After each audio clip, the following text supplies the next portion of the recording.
Good morning. I know some of you heard the talk last month on the Saturday before it snowed. So I want to let you know I've changed 4 words. Correctly identify any one of the 4 and you get double karmic bonus points. This is the 3rd Dharma talk I have given, and it's the 2nd time that it has snowed. I don't know what lesson to infer from that. Perseverance is a gift. It's time to schedule something in July. I'm not sure. Like most of you sitting here today, the core of my practice is attending the Saturday and Sunday morning services. Our time here sitting in meditation is the first part of the threefold path of Won Buddhism, cultivating the spirit. According to the doctrinal books of Won Buddhism, which we more familiarly call the Big Red Book. To cultivate the spirit means to seek a mind that is, quote, clear and round, calm and tranquil, and free from a tendency toward discrimination and a penchant toward attachment. Perhaps in the spirit of the new year, you are resolving to deepen your participation in our community. This is a great time to create new habits to move you closer to your true self. Our temple offers many programs that not only improve our meditation, but also can move you along the other 2 parts of the threefold path. We just chanted these a few minutes ago. The second part is inquiry into human affairs and universal principles. Human affairs means, and I'm quoting again from the book, the right and wrong, benefit and harm among human beings. Universal principles means the great and small, being and non-being of heavenly creation. So we're inquiring into the right and wrong actions of people and the principles that carry across the universe. In other words, these are the kind of big, meaty topics you may have spent some time long ago talking about late at night in college. A more structured and possibly more sober way to inquire about these questions now is through our Dharma study programs. Today I'm going to talk about 3 ways the Thursday night study group has deepened my own ability to inquire into human affairs and universal principles. We gather around a table in the residence next door. We read the Big Red Book slowly, 1 numbered passage at a time. Some weeks we read only 1 or 2 passages in our hour together. Some weeks we read more. Here's a passage we talked about a few weeks ago. On page 277, our founding master Sote-san says, "A person who performs unwholesome deeds might think to themselves that no one will know that they quietly decided to do in their own mind. However, once they've settled on that decision in their mind, they will soon act on that decision. And once that decision is acted upon, the world will soon come to know of it. This is why one feels ashamed even if the result of that transgression occurs in secret. Therefore, when you're trying to discover a matter that someone has done in secret, you need only observe the result that becomes manifest. But people try in vain to learn other people's secrets in advance." This is the heart of our study, and reading these kinds of passages with the group provides the first big impact on me. Having a chance to grapple with the Dharma itself, the body of Buddhist teachings stretching from the words of the historic Buddha to those of our founding master Soto-san and the other Won Buddhist leaders who have come after him. Sometimes the challenge comes from the formality and density of the language. Every week some of us bring our phones to class because there are often words we need to look up. Words like turbid and tutelary, numinosity and trichiliocosm.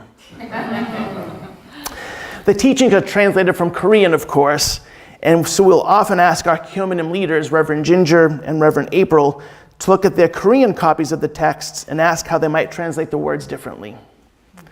But beyond the hard words and long sentences are the deeper concepts we grapple with. I chose to share this passage today because it highlights one of the hardest concepts for us Westerners to understand: karma. In Won Buddhism, this means that all actions in the universe create reactions that are contained within its vastness. Or as we like to say in America, what goes around comes around. Nothing happens outside the boundaries of the universe, or what we refer to as heaven and earth. When the wind blows seeds from the flowers and trees onto the soil, and then there are sunny days and rainy days, life blooms. Or on a personal scale, if we eat too many of our wife's wonderful chocolate chip cookies, we gain weight. And if we meditate regularly, we feel our minds settle. But other outcomes are harder to understand. We see bad things happen to good people, and we wonder what role karma plays. One week, a member of our study group talked about a friend of hers whose husband had lost the ability to speak. Was this a karmic response to something he had said? A strict understanding of karma would suggest yes. But today we know that not all health problems are due to actions of the person. Sure, if you smoke cigarettes, you can develop lung cancer, but some people develop it without smoking. Other people smoke for decades and don't see their health suffer. We could confidently tell our Dharma study sister that there were sound scientific explanations for the man's loss of speech and that it was not because of something he'd said. But in between this clear example and the idea of all actions being held within the universe, there are many situations we face where it's less clear what role karma has played. If I can't find my keys one morning, is it a penalty for my inattention, or does the delay keep me from being in an accident? Or maybe it gives me some moment to pause and value the importance of staying present in the moment. If I hurt my leg and I can't play tennis for a week, is it punishment for not stretching before I play, or an opportunity to reflect on how much I love the sport? Could the time off the court allow me to fall in love with a good book? It's more common for our discussions about universal principles like karma to end with questions than with answers. But these thoughtful and sincere discussions make scripture study very valuable to my practice. A second impact of Dharma study for me is how it has deepened my appreciation for one of Buddhism's three pillars, Sangha, or community. By discussing the text with other members of our temple, sharing our reactions about what we're reading, and relating them to our own life experiences, we get to know one another better. And our experiences, or our human affairs, shape how we approach the texts.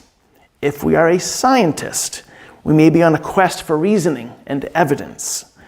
If we are a writer, we look for words carefully chosen and omitted. If we're a software engineer, we seek logic and reasoning. If we are a musician, we listen for the lyricism in the writing.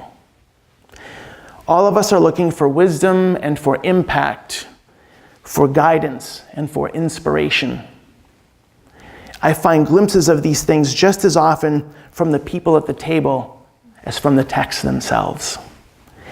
We bring ourselves to the teachings, and that is what keeps them fresh and relevant across the centuries. One of Sotae-san's most important tenets was that Won Buddhism was not for retreat centers and mountain fortresses, but for the streets, for the common person.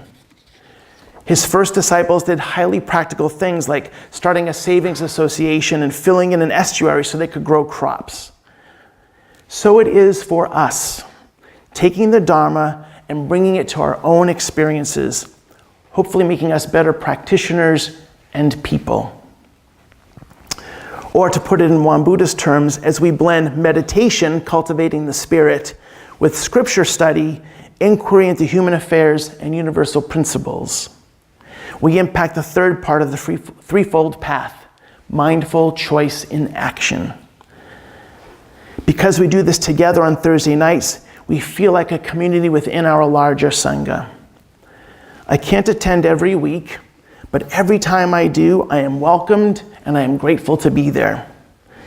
When I go home and my wife Vicky asks me, "How was Dharma study?" I always say, "I'm glad I went." The final way that Dharma study has impacted my spiritual life is the sense of healing it has provided me.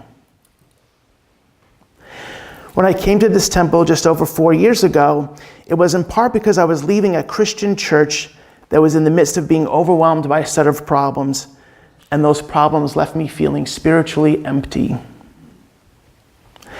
My first few visits here were at 6:30 in the morning for an hour of silent meditation and some chanting.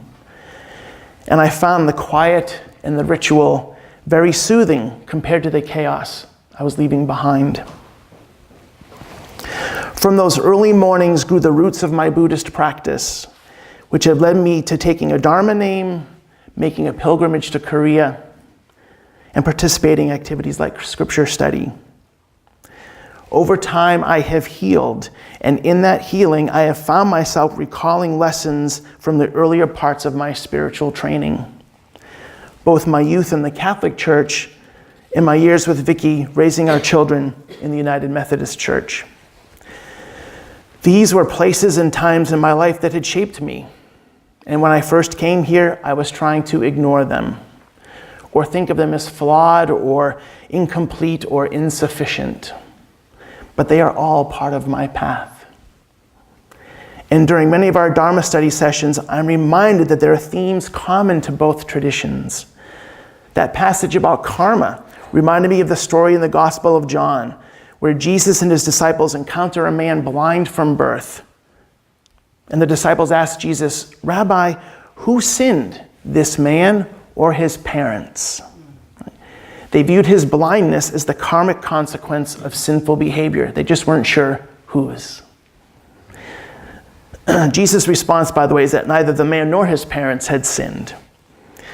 Enough of these kinds of reminders kept coming up in Dharma study that I realized the extent to which I had put aside all that knowledge when I came here, and that was both foolish and futile.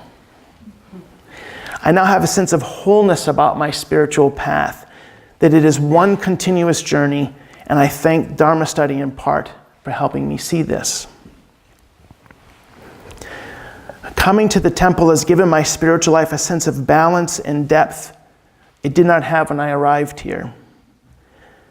Dharma study has helped me rejuvenate my spiritual life. I came for the silence, but I stayed for the conversation. That is the power of returning to this book every week, to know that we do not grope along in the dark by ourselves. Instead, we have spiritual ancestors who light the way for us. This study reminds me every week that I don't have to do this practice by myself. Instead, I go to that table next door and I grow with and from the others seated there with me. January is named for Janus, the Roman god of beginnings and endings, doorways and passageways. The appeal of our letting go ceremony and the idea of making resolutions is due in part to the sense of both looking forward and backward that comes this time of year. This is one way I think about the nature of insight. Something in our understanding of the past crystallizes into new wisdom, and it changes what we aspire to do in the future. These insights can happen at any time, not just at New Year's. I've had a few of these kinds of moments of insight in Dharma study. If you too would like to inquire more deeply about human affairs and universal principles, then I invite you to join us. You can come this Thursday night, any Thursday night, or come to the group that meets at 10 o'clock on Thursday mornings too. I cannot promise you answers or a lot of certainty, but I can assure you there'll be plenty of questions and camaraderie and deep thinking. And I hope that, like me, you'll be glad you came. Thank you.